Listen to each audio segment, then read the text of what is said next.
NASA is launching the second commercial crew rotation to the International Space Station with commercial partner SpaceX. The 4 astronauts will join the expedition's 65 crew for a 6-month science mission. Joining us live to talk a lot more about that is Raja Chari, NASA astronaut. Good morning to you. I'm so glad you're here to talk to us about this. So let's talk about this mission, because the SpaceX and Boeing commercial crew spacecraft both have 4 seats for national missions, but that's one more than a Russian Soyuz. So can you talk about why that's important? Yeah, absolutely, Melissa, and thanks for having me here this morning. So the reason it's so important is the space station is basically an orbiting laboratory, a national lab with all the equipment you'd have in a lab here on Earth. And so with the Soyuz, which has worked great for us, but usually we can only have one U.S. or international partner seat on that, whereas with the SpaceX and Boeing vehicles, getting 4 people up there means 4 times the amount of science and research that can be done on the space station. So it's a multi-billion-dollar resource that we want to get as much work and science out of it as we can. So having more people up there gives us the opportunity to do that. That's great to hear. Now, can you talk, whatever you can tell us about the research that's going to be taking place on the ISS lab? Sure, absolutely. So what this particular crew will be working on, some really interesting things. They're looking at one experiment having to do with cotton and the root system of cotton. So cotton's used all over the world. You probably are wearing something made of cotton. There's things in your house made of cotton. But unfortunately, cotton takes a lot of resources to make. And so they're looking at cotton that may not be as resource intensive. So whether it's using less water, less nutrients in the soil. So if you could scale that, then globally, that would be a huge win for the climate. Another thing they're looking at is tissue research. And so specifically in space, what you can do in this microgravity environment for both pharmaceutical research and materials research, you can grow tissues and structures a lot more quickly than you can on Earth. And so you can very quickly narrow down the field of what might or might not work for medicine or for materials. And so they're looking at some things for tissue research that some of the effects we see in space are very similar to what we see in aging on the Earth.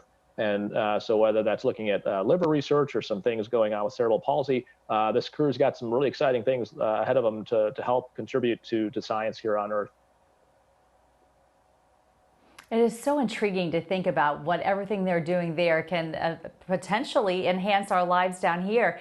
It got to take some brilliant minds to figure out what to study. What does that look like?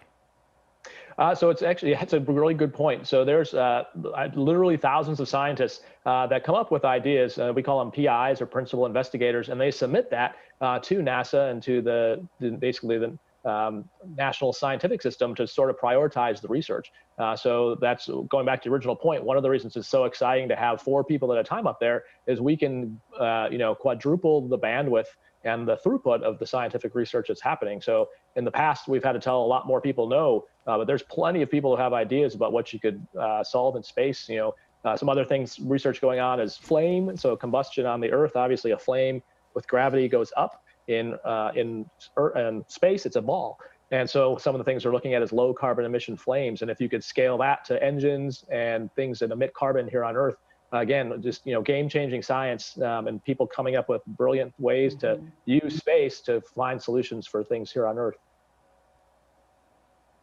Well, we know, because we hear from our viewers, how excited they are about all this and they love following it. Do you have a suggestion of where they can see what's happening and keep up with your mission there? Yeah, absolutely. So if you go to nasa.gov, that's the place that has the most up-to-date info. And one thing that changed late this morning was the mission, the launch for Crew 2 is pushed to Friday morning because of weather along the trajectory. And so not only is weather in the Cape area important, but also areas where they could come down if they had to abort is also areas we look at. And so it's now Friday morning, 4:49 Central Time for the local viewers here. But yeah, if you go to nasa.gov, they're on all the social media apps. You can find them on any of those. But that is always going to have the most up-to-date information, and we'll also have the live stream broadcast as well on Friday morning. Very good to know. Well, it is incredibly intriguing and so interesting to hear from you. Thank you for your valuable time. Oh, thank you, Melissa. Appreciate it. And thanks to the viewers and you guys for taking such an interest. It's an exciting time in space.